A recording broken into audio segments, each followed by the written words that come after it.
All right. Hello, everybody. Welcome to Poets Corner. My name is Jillian. I'll be co-hosting with Evelyn tonight, and I'm hosting here from Musqueam, Squamish and Tsleil-Waututh territory, and I'm super grateful to be here. Before we start, we recently heard of the passing of longtime viewer and your name, not mine. That's good. So somebody needs to mute. Longtime Poets Corner viewer and reader, open mic reader, Kieran Egan. And we will have something special for Kieran next week. Next month. Next month in June's reading. So I'd just like to, pass some love to Kieran, wherever you are. We're thinking of you, and maybe we'll dedicate some readings to you tonight. Okay. All right, I will pass it over to Evelyn, and she is going to handle the open mic portion, and then I'll see you guys in a bit.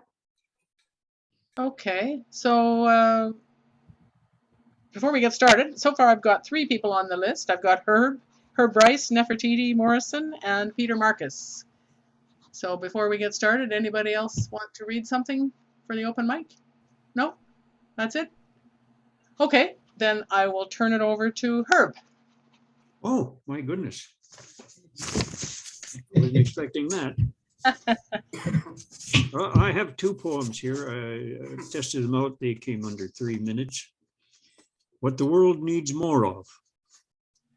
What the world needs more of is the human touch. The pat on the back, the warm handshake, and most of all, the hug. What the world needs more of is a word of encouragement, a hint, a clue, a cue on how to do that thing that you are. A look in the eye, a nod of the head, a thumbs up, and a here's to you in this endeavor of yours. What the world needs more of these days is less of the sharp tongue, the coiled fist, the blasphemy, the threats, the anger and the bitter revenge, the carping, the ignoring of others, the using of others, and the hands that never help. What the world needs more of these days is a whole lot less of the gaslighting evil, the bragging and the shouting and the cursing and the criticisms, and a whole lot less of weaponizing of religion. Yes, what the world needs more of these days is moderation, charity, helping hands, polite politics, the taking better care of nature, and of course, peace in universal love. Thank you. Respect. Respect seems to be a lost art. So much candor flights about, disguised for guile, which hurts. No one walks in another's shoes anymore. No one pays his dues. Whatever happened to respect? To respect another is to affirm, and one affirmed returns in spades. So much better than sticks and stones. So much easier on one's old bones. Not necessarily the easiest route, but it is the smarter one. Respect, the hallmark of the human, distinguishing him from other species, or so the human thinks. Show respect, save yourself the anguish of rebuttal and perhaps self-hate. Anger never solves. You may find peace and even make a friend. Respect and never need to make a retraction. Respect, it is the golden rule of action. Thank you very much. Thank you, Herb. Woo! Yeah, Herb. Thank you. Yeah, I think we're all feeling pretty strung out and tired, and we all could use a hug. Yeah, very, very wise words. Okay. Open arms. a virtual hug. Yeah, let's give each other virtual hugs. Yeah, okay. Thank you, Herb. Next we have Nefertiti. Want to go ahead? Thank you, Evelyn. Also want to just say that a cherished member of our community, Val Parks, passed away. She got her 2 books out in this lifetime, and I dedicate this poem to Kieran and to Val Parks. Pure faction, or dead rat on the road, God. This little being has a family. This little being has friends. This little being has a society. This still warm being has been sent out into the grander order. This little being was seen on the road after the fact of good fortune for quick death, if entrails tell. This little being was picked up in a paper bag and put in a bush high off the ground, so the being might rise above the occasion. This little being crossed the road, but did not make it for our race's haste, or rum punch, or dumb rat race, off to some distilled destination, some other scrum. Okay, all right. Woo! Nice work, Nefertiti. Thank you, Nefertiti. Yeah. Okay, the passing of all creatures, great and small, is a moment of sadness, but hope for better things. Yes, moving on to something better, we hope, in the afterlife. Okay, next we have, I don't know, was there anybody else? We're going to go to Peter Marcus next, but anybody else that's just joined us? Is there anybody else that wants to read? Wave your hand, or no? No? Okay, we'll go over to Peter Marcus then. Thank you. It's always good to get to Poets Corner, listen to all the other poets. The poem I'm going to read is called Drives Me. The drive drives me to bars of coffee and stores of groceries and food for thought, inverse and inverse relationships far away from my relations who don't relate are relatively irrelevant. The patrons are like family, familiar partners and passing acquaintances, most of like mind, mostly whom like I don't mind. Okay, Wonderful. ending with a twist. Thank you. Thank you, Peter. Nice Okay. word. Somebody else saying something? No? No? Okay, so I guess that's it for the open mic, short and sweet. And we can move on to our first featured poet, and I'll turn the host's baton over to Jillian. All right, very, maybe everybody can just unmute for a second and give some, make a little bit of noise for the poets. Like, yay!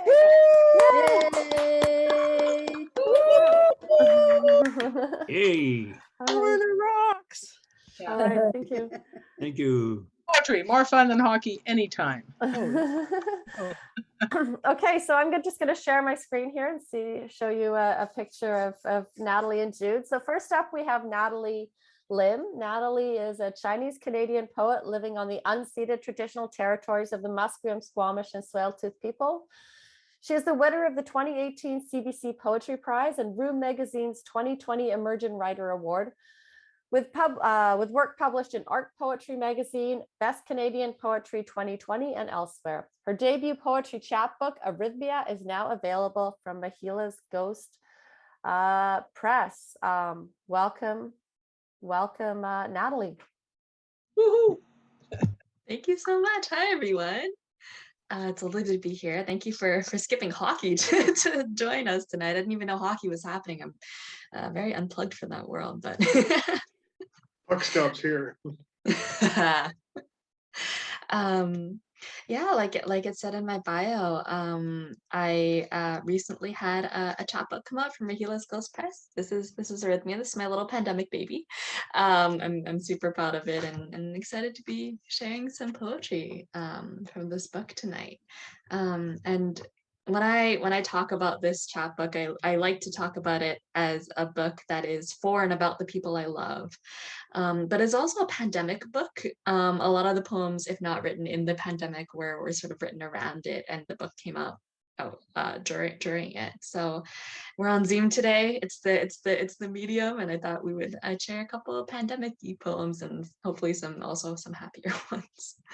So I want to start with a poem called September 2020. And this was a poem I wrote in September 2020, as you may have guessed. You may remember there were moths. We had a moth apocalypse. It seems so far away now, but there were moths and there were forest fires, and it felt like the world was ending just a little bit. So this is a poem about that. It's called September 2020. 1. There is a moth infestation. Yes, I'm serious. A moth infestation in this city right now, which feels like the punchline to a joke no one asked for. The joke being that this is a year for plagues. So really, what's one more?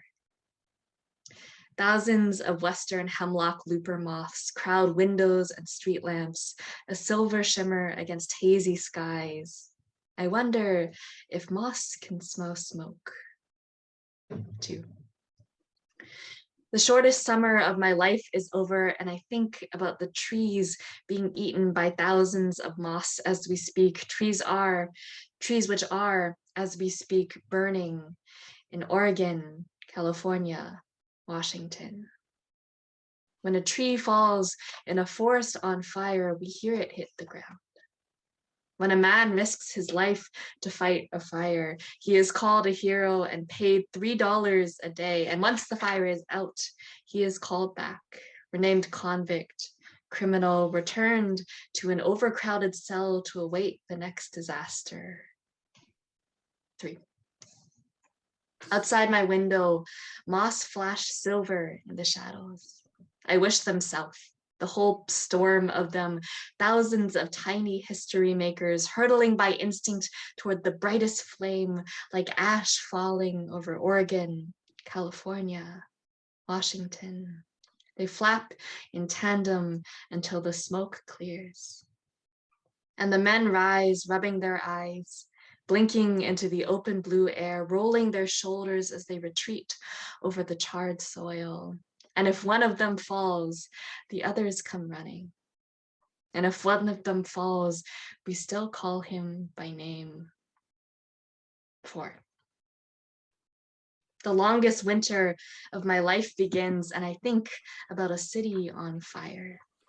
About how every year will be a plague year until we build ourselves a world where justice and punishment are two different things, where trees do not burn unchecked on stolen land. I am thinking about trees, and it is dark outside, so dark. I think I turn. Suddenly, we turn towards our windows all at once to see the silver-rimmed storm swelling with purpose. It takes our breath away, the sight of them. All of those moths falling like snow over Oregon, blazing a trail in the sky. That's September 2020. Thank you for your virtual clapping.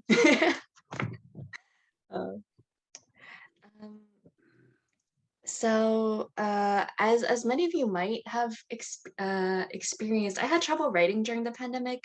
Like I felt like my brain was so taken up by just everything that was happening that there was no room for words. And so I found myself coming back a lot to this poem I'd written a couple years earlier when I was also having trouble writing. I had just won the CBC Poetry Prize, which is a thing that I can't believe happened, but I still get to say. And that was my first published poem, and everyone was like, wow, that's great, what else? And I was like, oh no, I need to write more poetry. And I felt like I couldn't do it. So ironically, I did write a poem about that feeling. It's called One Poem Wonder, and wanted to share it tonight. So this is One Poem Wonder, based on a true story, unfortunately. I crashed my parents' car in a parking lot and tried to salvage metaphor from the aftermath. No, Mom, I'm fine. Yeah, I'll be here. Mom, is this a poem, do you think? What can I bring out? What eloquent prose, cautioned wisdom, rallying cry? Mom, I might be a one poem wonder. a superhero whose only power is burning out early. What if I rip each new work from this rusted wreckage, temper with heat till the air smells like blood, mold it every way I know how, and it still comes out dead or not alive enough? What then? My parents are too nice about the car. The security guard feels sorry for me. For days, I dream apologies and twisted steel, dream my hands into metal jaws that rescue something beautiful out of me just one last time. Thank you. I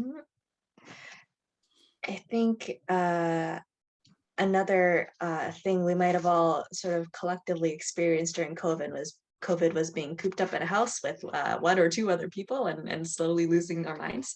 I was lucky enough to have one of those people be my sister, lucky and unlucky. We love each other, but she's my sister, you know. And I wrote a poem about that experience and about our relationship. It's called "Oh, to be a dog begging for a piece of chicken from the Instant Pot," for my sister. We couldn't believe it at first. A whole chicken cooked through in 20 minutes, overcooked actually, because the recipe was wrong, or we were. But here we are, attempting to carve it. We feed scraps to the dog, juice dripping off the cutting board, counter collecting grease as we eat, stomp around the kitchen, watch 12 dance routines, discuss your psychology lecture, fights with friends, musical theater, redacted, our future weddings, Sean and Casey, each subject stumbling tipsily into the next in a way that makes sense to us now, but won't in 10 minutes. Here's the thing, Amanda. I know you wanted a funny poem, but I don't know how to write those. And besides, we both know you're the funny one here. So instead, let me say, I don't think I'll ever quite believe it. That in this world where a chicken can be cooked in the time it takes us to build ear-shattering karaoke covers, in this awful, dazzling world that you love so much, you will never stop trying to hold it together with your bare hands, I get a whole life with you in my corner. I get you embarrassing me in public and making fun of my love life and posting bad photos of me on my birthday. I get someone who sees me, all of me, even the parts I can't face in the mirror, who never stops digging for forgiveness, who laughs with me until we can't breathe or remember why we were laughing in the first place. And I'll be honest, Amanda, sometimes I'm wrong in my poems. I'm not wrong today. I want this written down, on the record, passed down to our children and their children, carved into the annals of history for aliens to find, long after we have turned to dust. Blade Runner 2049 is in fact an extremely boring movie, and nothing you ever say will convince me otherwise. I love reading that one. I also really do not like Blade Runner 2049. Sorry if there are any fans in the audience. My sister and I will fight about it until the day we die. I've got a couple more for you today. Nefertiti, that poem you read about the rat really reminded me of a poem of mine, which was also written for a non-human thing that died. I don't know if you remember when Opportunity, the Mars rover, shut off for the last time. It sort of made headlines and people were joined in this weird moment of grief for like our robot. And I also joined in the moment of grief. I definitely cried reading all the posts online, but it was such an interesting thing to be all sort of mourning over this robot. Oh, sorry, Tariq. Just like your comment in the chat. No offense meant. So I wrote a poem about that. It's called Elegy for Opportunity, and it is after Matthew Rover, who also wrote a poem about the Mars rover. So this is Elegy for Opportunity. On a planet far away, all reddish rock and dust storm, opportunity lies still.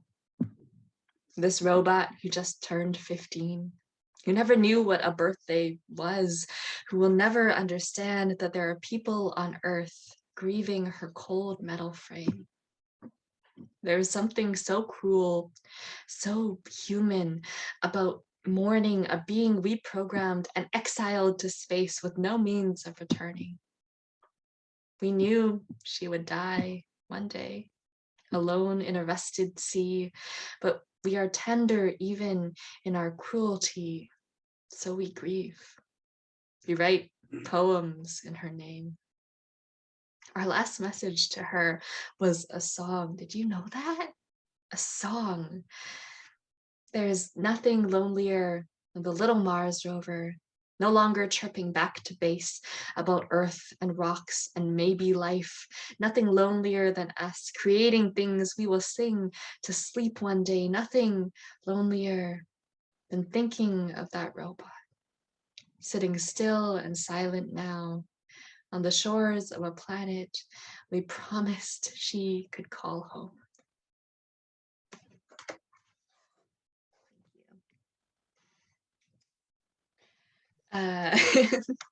Thanks so much.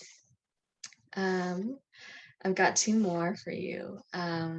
This next one is called The Science of Holding On, and this is a poem I wrote about holding tight to the people that we love, and a sentiment that I think all of us sort of collectively realized. Oh, thank you, Nefertiti, that's kind. Collectively realized during the pandemic. Thank you.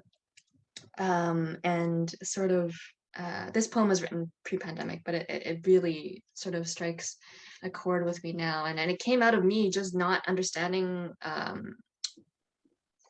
what infinite density is. I was reading this article on Google, and it was like we might be able to travel through time if we can figure out infinite density, and I was like, what?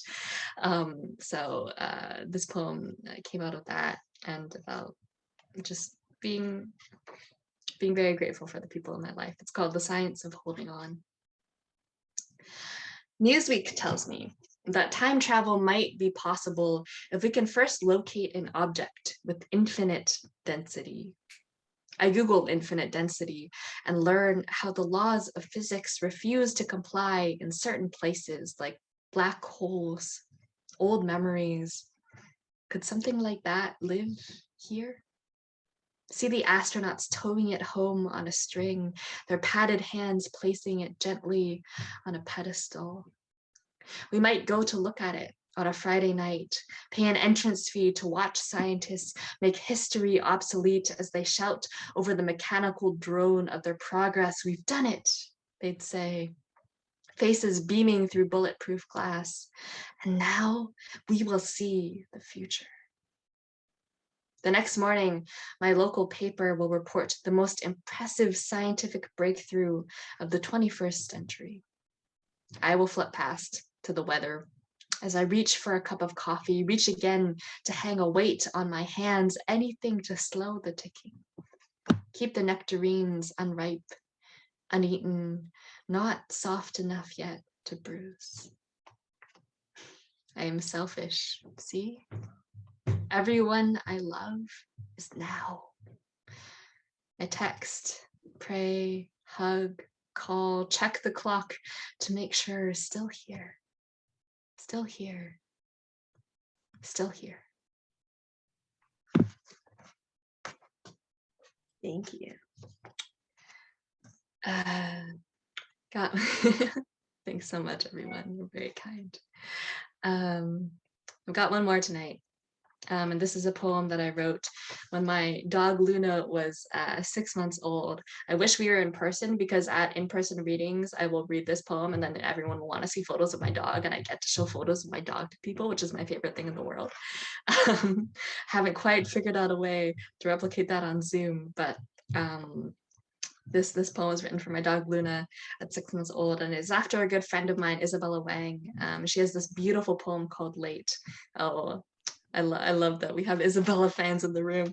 She has a beautiful poem called Late, and it has a line in it that goes, "They say there are still good people in this world." And that line so struck me that I sort of wrote this poem around it. So this is 6 months and counting, after Isabella Wang. 1. My dog is a licker. Once she sees you, she is all metronome, tail, fish body wiggle, tongue flicking in, out, kissing any part of you she can reach. Feet, ankles, arms, face, ears, especially. 2. They say there are still good people in this world. I wonder if I am one of them. Bald fist hands, echo chamber brain, heart brimming over with want and want and want. Grief knocks again, old injustice wearing young new face, and I move quickly, douse the fireplace, hide the silverware, the pens, double check the deadbolts. My kettle lies quiet. 3. I kneel down and ask, were you good today? Yes. Yes, teach me to be good like that. Always reaching upward, loving people, yes, in every small way they allow, trying to make this world, yes, a little gentler, however I can. Mr. Rogers once cried with a stranger in an elevator. I read that somewhere. Outside, the ground is softening. Luna digs holes, eyes blurred with glee, head cocked proudly at her creations. Look what I made. Look at all this room for growing. We walk without jackets. It is almost spring. Thanks so much, everyone. That's me tonight. Thank you for having me again and for all your lovely comments. That's so kind of you. It's really been a joy to be here. And I'm so excited to hear Jude read next. Encore! Encore! Thank you. Thanks, everyone. Thank you so much, Natalie. That was wonderful. And we did decide that we're going to save the Q&A for the end, so Natalie and Jude can do it together. I'm just going to share my. I can't find my share screen with the description. Oh, here we go. Here we go. All right. So next up, we have Jude Neale. Jude has written 10 collections of poetry. Her book, A Quiet Coming of Light, was a finalist for the LCP Pat Lowther Award, and her manuscript, Splendid in Its Silence, won publication in the UK. Her poem, Blue Bowl, was finalist for the prestigious Gregory O'Donoghue International Poetry Award, and Emptiness in the Garden was chosen by Britain's Poet Laureate, Sir Andrew Motion, to ride the buses in the Channel Islands for 1 year. Well done. In keeping with her musical background, she collaborated with violinist, composer, and visionary Thomas R.L. Beckman to write a poetic prose narrative for his orchestral composition, the Saint Roch Suite, which was performed live by the Prince George Symphony Orchestra. Here we have Jude Neale. Welcome, everybody. Hi. Welcome, Jude. Thank you. Thank you so much for having me. Natalie, that was incredible. You are wonderful. I feel honored to be after you. Thank you so much. You deserve an award for every one of those poems. So I'm going to start off with this poem because it interested me as a female, and it's called Why Is It Always an Insult to Be Just Like Your Mom? You're just like her, he'd say. But I'm not. I don't bake cinnamon buns or iron creases into the tea towels. Nor do I play duplicate bridge or know about balancing the books. I don't laugh like her or have dimples. I don't dream about rose bushes or understand how to count a hand of crib in seconds by osmosis. I don't have a cleaning lady or live as a wife of a scientist. I've never hand French beans and got up at 6 every morning, or worn aprons and ruby red smiles when sad to hide it from others. but we both shared the love of light. We had cool hands to stroke a child's fevered brow. We liked to dance together to Patsy Cline, holding each other close in the living room. She was hard blooming and proud of her family.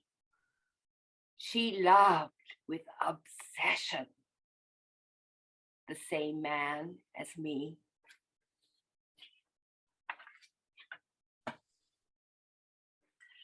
And this one, thank you. And this one is about a toy I remember from my childhood. It was a stuffed panda called Max. And it's meant to sound harmless, but let's see where we go. It's called Teddy Bear's Picnic. My bear was named Max for short. He saw a lot. He saw my twin brother spit on my face because that was his sibilant language. And he didn't flinch when the lights went out like me. My bear didn't care if I failed, cheated, or lied. He knew why. He saw how scared I was when I tucked into his neck. My bear talked. He told me I was brave. He told me love was simple, that it always comes down to yes or no.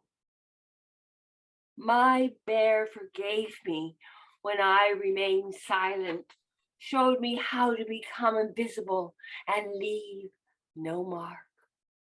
His amber eyes followed the shadows and bore witness to the chaotic course I was on. When I wasn't sure what childhood was, my bear Max held the mirror. Thank you. My parents lived on the beach in Parksville and Rathtrevor, and they lived on the water, and you could go just down the end of the lawn and walk down onto the beach, and around this area was an old barn, and this is what I chose to write about. It's called Homecoming.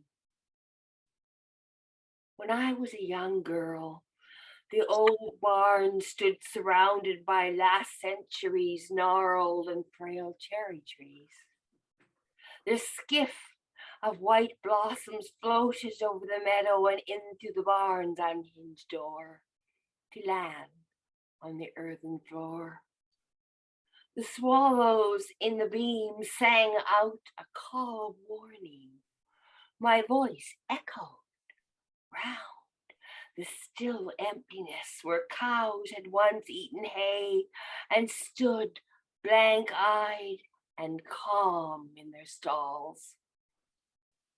I retraced my steps 40 years later and found silvered planks of wood and transparent ghosts of trees.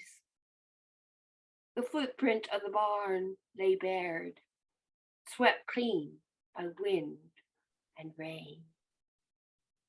I remember the words I had told my dad when mortality was on my mind. Scatter my ashes here, I'd said. Let them settle onto the grass and wood arcing into the sky, to float like blossoms onto the husk of bleached cedar and tangle of wild grasses and brambles. I will always remember the fleeting beauty of an abandoned barn and how it would become part of my eternal story of rebirth.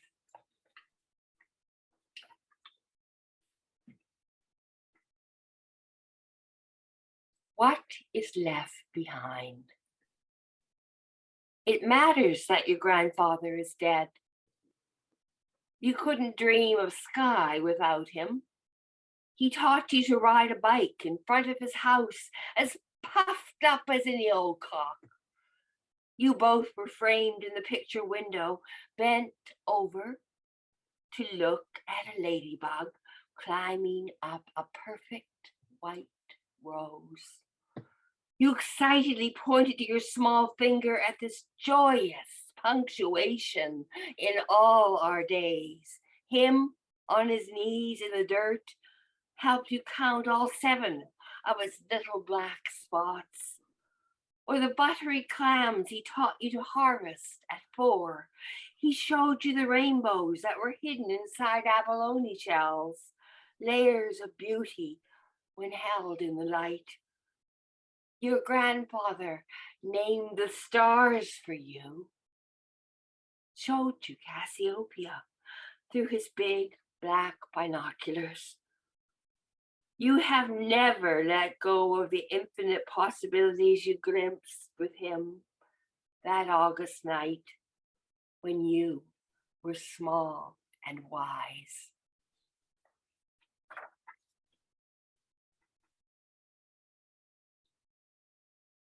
The impossible. I had a red dress with embossed hearts that I wore when we rode the BSA on the tangled roads of England. It would billow out behind me, a scarlet tongue of fire. I threw my arms over my head and laughed at the dizzying speed and the yellow blur of the wheat fields. It turned its head to see my silhouette racing like a thrown knife across Salisbury's fertile plains. Stonehenge thrust her way onto the horizon out of the talk, and something in me cracked. The changing of the old guard or the brilliance of sun on snow left me that day. Instead, I felt deep inside that I was both witness and voyeur to the spirit of granite and the massive keystone heart. I fell asleep against the plinth, overcome with my own puniness. We stayed until slashes of purple and pink painted the sky.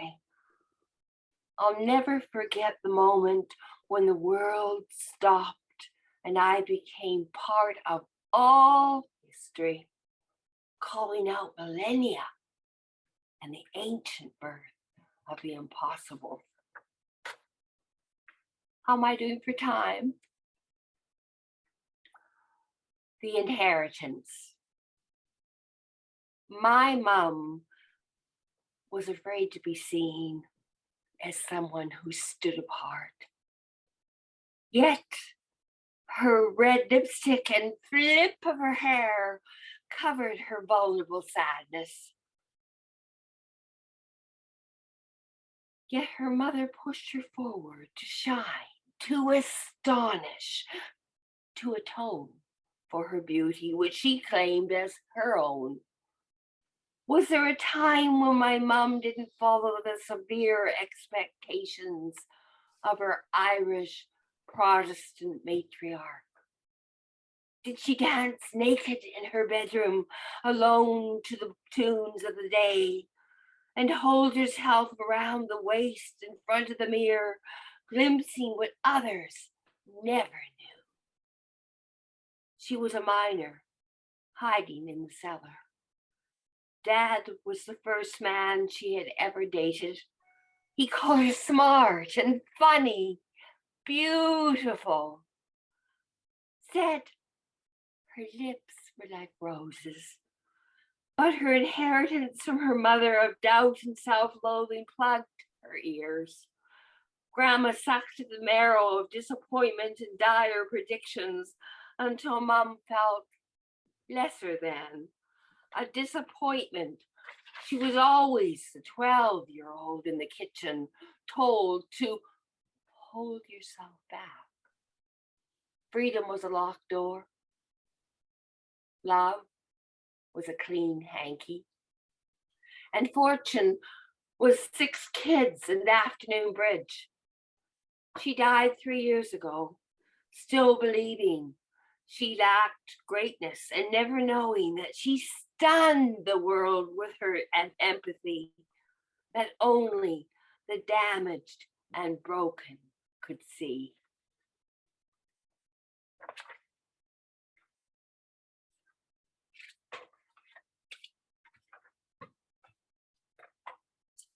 Blaze of the Universe is my favorite poem tonight. It's based on Mozart, and Mozart wrote, as everyone knows by now, Twinkle, Twinkle, Little Star, and he wrote the simple line, and then he made variations on it to make it so incredible, and so it's based on that, Blaze of the Universe. Did Mozart know he was writing music that would put my babies to sleep? Did he see the light glaze pass over their faces as they heard the soft tinkle of bells, hidden in Twinkle, Twinkle, Little Star? Me humming, soft as down, the refrain over and over. They suckled, bluest blue eyes closing with each breath. I chanted the ending. How I wonder what you are. I could feel the peace swelling in the room. Violins and piano, and you, Amadeus, jubilant, playing complex patterns and ellipses, knowing this was the last dance you played for royalty and for all the sleepless children to come. They lay still in their mother's arms. They didn't cry, but dreamed of the holy blaze of the universe.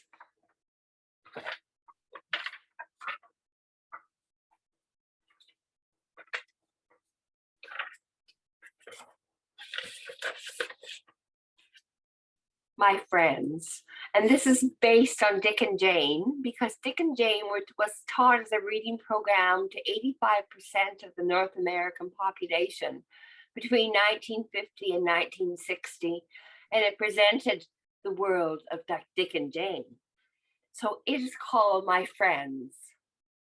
I love Dick and Jane, twins like us, but full of minor mischief. Their mommy and daddy didn't mind, but smiled and said, no, no, no. The kids were always sorry, and their kitty Puff would run, run, run between their legs through the house and out into the garden. She waited for the doggy Spot. Come, Spot, come. Come run with baby Sally, who never cried. She just shook her blonde curls and laughed and laughed. See Jane, see Dick, meet Daddy at the door. He puffed on his pipe while Mommy made dinner, which he always liked. And the kids' milk didn't spill, and they ate beans and meat quietly without crying for cake. Dick and Jane always knew how it was. How summer stretched into lemonade, and Mommy and Daddy threw them into the air before they slipped into bed, glad to sleep, sleep, sleep. The Puff and Spot beside them in their baskets. Another day comes tomorrow with more time to play in the golden sunlight and the always blue, blue sky. And I'm going to read my last poem. John Prine was one of my favorite artists, and he died April 6, 2000 from COVID, which really tortured me because I loved his poetry so much. And I'd seen him and I knew what an important figure he was to both poetry and music. And so this is a rhyming poem that I've written to Satellite Lyrics, and it's called Something to Say, tribute to John Prine. When I heard John Prine sing souvenirs in the kitchen that way, I cried on the chair, gulping great tears, for he'd seen inside me, though I had nothing to say. He could stroke the wrist of the common man and turn his gaze to the heart, find the girl in the diner eating alone just after she'd fallen apart. He could prod you to feel her husband's blank stare. Wasn't directed at anyone there. He just given up and left her alone, not stroking her beautiful hair. He'd say in that way that was his alone, things that weren't ever found in the news. He'd capture the sweetness of long summer days in the tunes of his steel string blues. He could make you look deeply into the eyes of the broken who wait to be found in the night, and there was no one to see, and there was no one to care until John sang and turned on the light. So let's raise a glass to the wretched, and one to the life we must lead, for you plucked the heartstrings of the many who sang along with your song, then could see. Thank you very, very much. All right, thank you, Jude. Can we maybe, I'll unmute and give a round of applause for both Natalie and Jude. Just unmute. Natalie! Well done. Awesome! Thank you so much. Those were both two just amazing readings, and we have time for some questions. Let me see. I'm going to go to the gallery view. Maybe somebody, I guess, just to, put your hand up or unmute and ask a question if you have a question for either Natalie or Jude. Okay, Angus, yeah, go ahead. Always questions, always questions. I've been sitting here thinking about some words that I heard Billy Collins using to describe poetry. And I think if I got it correct, it's words that like to play together. And as I was listening to the two of you tonight, it just really struck me how much pleasure and enjoyment you were getting out of putting words together and watching them play. And both of you seem to have a theme of using people as the muse. And I'm just wondering if that's common for you or where that comes from. Absolutely. I write completely autobiographically. You could read I've written 10 books, and you can read my books and find the story of me down to my deepest essence. I share everything. Just ask my husband. Natalie? Well, you thought I'd have figured out unmuting by now. 2 months into a pandemic, my goodness. First, Jude, oh my gosh, thank you for that. That was incredible. I feel so honored to be reading with you. Those poems were spectacular, and your readings as well. I did notice that theme of sort of family running through your work, which I really loved. And to Angus's question, yes, I write also quite autobiographically. I think people like to talk about like the speaker in the poems, and it's like, for me, the speaker's just me. It's just I. There's no separation, and so I get a lot of my inspiration from the people in my life and people who have really shaped me and had an impact on me, and that comes out in my poetry. Well answered. Okay, anybody else? Question for Natalie or Jude? Or both? Oh. I always love to see the covers of the books, both the backs and the front. So if you have them there to show us and maybe talk about them. Yeah. Sure, I have mine here. It's the same back and front, except for the one yellow flower. And this comes from, this was done by an artist named Bryce Warnes, and I had nothing to do with it, which is the best way it could have possibly gone. He asked me to send him some ideas, and he rejected all of them, and I'm grateful to him for doing it. But there's a poem in the chapbook, and one that I didn't read today, but there's a line in it that says, white flowers are for mourning, yellow flowers are for joy. So we have the one yellow flower on the cover here. Jude, did you want to say something? Jude, do you want to say something about your cover? Well, I used more than one book. I used Impromptu, which is a book of writing prompts I made up and wrote to in National Poetry Month a year ago. I wrote 47 prompts and came up with a book. And I read from, that's from Ecstasis Editions, and I read from A Blooming, which is gorgeous. The cover was commissioned by a Polish artist living in Warsaw. And I didn't get to read my most recent book, which is this one, Inside the Pearl, the story of Doikagawa House, because I was writer in residence there, and we took photos and wrote poetry, and that's from that book. And I also read from a book that's not yet published. All right, anybody else? I'm always interested, too, this is for both of you, in why you chose the publisher you did, or did they choose you, or what's the story there? Great question. I can speak very quickly. Rahila's Ghost is sort of a local chapbook publisher here in BC, and they have such a wonderful slate of authors. Like, I just went to their website and looked, and it was all people I just admired and would be really grateful to be published alongside. And it's been a wonderful journey with them. They've been super supportive. But I'm sure Jude has many stories about publishers that she could speak to.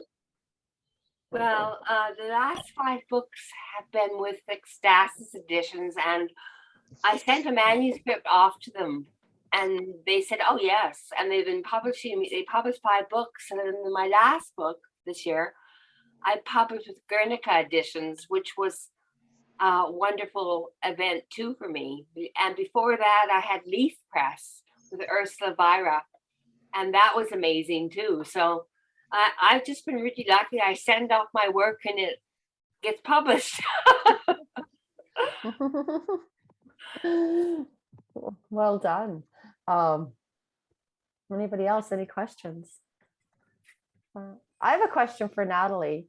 You really took me back. I'd forgotten about the moth apocalypse, and I was just going to ask you, based on that part of your reading, what part do you see the poet playing in, what we need to do to get out of this, if we can, this climate crisis? Where do you see poetry fitting into all of this? Oh goodness, that's a big question. Yeah. There's a poet I love named Sarah Kay, a spoken word poet, and she talks a lot about this idea of what a poem can do. And when she talks about what a poem can do, one of the things that she talks about is imagining the world in a different way than it is. She talks about imagining the world in a way that it could or should be. And I think that September 2020 speaks to that a little bit in the ending, where there's sort of not a dream sequence, but it's sort of a little bit surreal, and all the moths come and put out all the fires, which would be great if it had happened. It didn't. But it's one of those things where I think poetry can open imaginations and sort of make us alive to the possibility of doing something different than we are now. And in a moment like this one, when everything just seems to be bad, I think that could be very encouraging. But Jude, I'd love to hear your thoughts on this too. You've written so many books. I believe every single poem that I write, I want to change the world. And I guess the theme running through my work, and what I think poetry should include more of, is love. I think that is the one thing that should be the basis of so much of our energy right now. And all of my poems speak of love in some way, in some remote way, but I'm always speaking of love. And I think that is our duty as artists, as poets, to do that, to be the positive torch bearers for the future.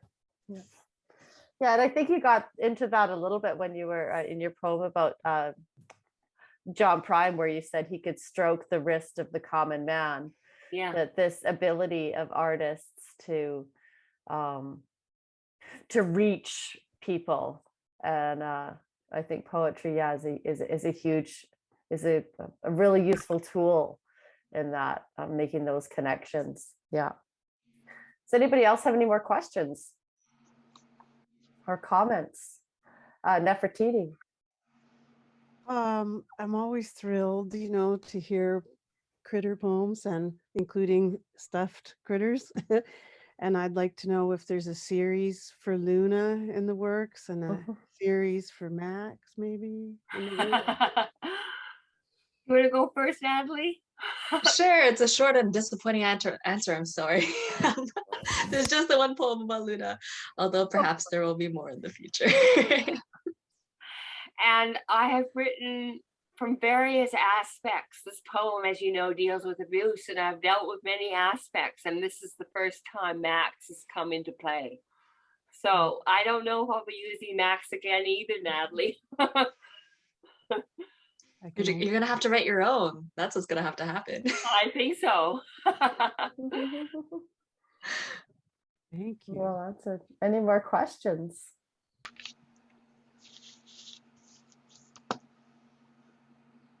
Awesome. Well, that was yeah, a really a small but wonderful audience today. Thank you everybody for coming to Poets Corner, and I really can't express how much I enjoyed both readings and the open mic tonight. I think it was way better than watching hockey. That didn't take much.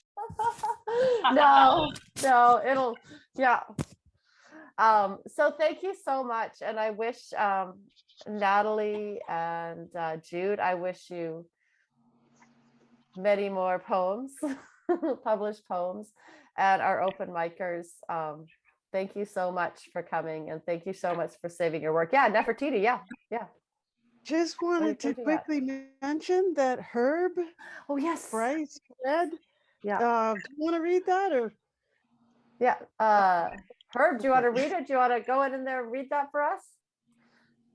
Is that my notice that I posted? Yeah. Here? You have a. Oh yeah, a notice says, for your interest, H.W. Herb Bryce will be a guest on World Poetry Cafe on Thursday, tomorrow, May 19, 2022 at 1 p.m. Pacific Daylight Time. World Poetry Cafe is broadcast on Co-op Radio, CFRO 100.5 FM on your radio dial. Herb will be reading poems based on the theme of respect. Awesome. All right. So for those of you who are not school teachers, tune in at 1 o'clock tomorrow afternoon. And, Thank you. And hear Herb. Yeah. Thank you, Herb.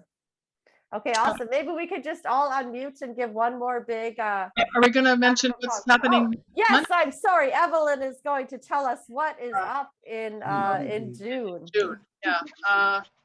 Now, can I share my screen and show you? Yeah. Now, what am I going to do here? You get to read all of Evelyn's emails. All my emails. No. Okay. All right, yeah. Next month, some of you may recall that Dallas Hunt was going to read for us in March, and then a tragic thing happened to a friend of his who passed away, so he wasn't able to make it. We hope he'll be with us in June. It's still to be confirmed, but we're pretty sure he's going to be with us in June. And as well, where's the other one? And also we will have Marguerite Pigeon, whom I know she's read for us before, but it's going back a few years. So Marguerite Pigeon will be back with us next month. So these are the two featured poets there. I can't tell exactly what you're seeing. Can you also see your faces? Yeah, we're next. All right. Is this the immersive view? No, I'm not playing around with that. I don't have enough nerve to do that. It's a view I haven't seen before. Yeah. All So right. I've got Dallas Hunt and Marguerite Pigeon lined up for the June reading, which I think is going to be June 15th. Yes, and then we're going to take a break over the summer. Poets Corner is doing some regrouping and rethinking, and we'll take a break over the summer and hope to be back in the fall. Hope to be live. Hope to be at Fairleigh Dickinson University, Hello to James Gifford from Fairleigh Dickinson. Hi, Thanks for joining James. us tonight. So we'll be hatching some new schemes over the summer and returning in September. But please join us next month on June 15th for one more fantastic reading with Dallas Hunt and Marguerite Pigeon. All right, cool. Okay, let's all unmute and give one more yay. Thank you, everybody. Fabulous. Thank you. Thank I'll you. just Thank give you, Julian and Thank you. Evelyn, for just a wonderful evening and all the hard work that you do behind the scenes, bringing all of this stuff together. Totally appreciate Oh. it. It's not easy, and you have done a marvelous job tonight. Thank you. Thank you so much, you. everybody, and Love that. thank you for coming. There's nothing without an audience. And remember to donate, everyone. Remember to Yeah, donate. you can donate through the Poets Corner website. Hit that donate And if you're not getting the newsletter, sign up for the newsletter.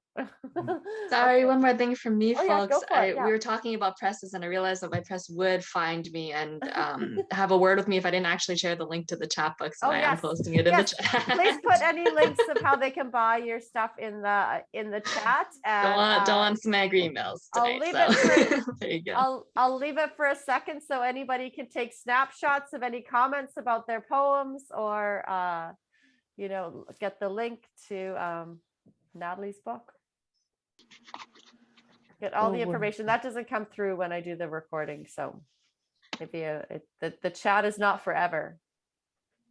And don't forget to check out our 1 minute poems every Oh, yeah. Friday on our YouTube channel. We post a 1 minute poem and a wide variety of poets and interesting subjects. And it's just a short commitment of time. Just one minute is all you need for a little jolt of poetry to add to your day. Yeah. Yeah, Herb, did you want to say something? Yeah, I was just saying, I've got to cut out now, and thank you. It's been a wonderful evening. Great. Okay. Thanks you, everybody. Thank you. All Beautiful right. stuff. Okay, bye everybody. We'll see you Thank next week. Okay, you. bye. Thank you so much. Bye-bye. Okay, bye Evelyn. We'll see you soon. Okay. Take care, everyone. Thank you.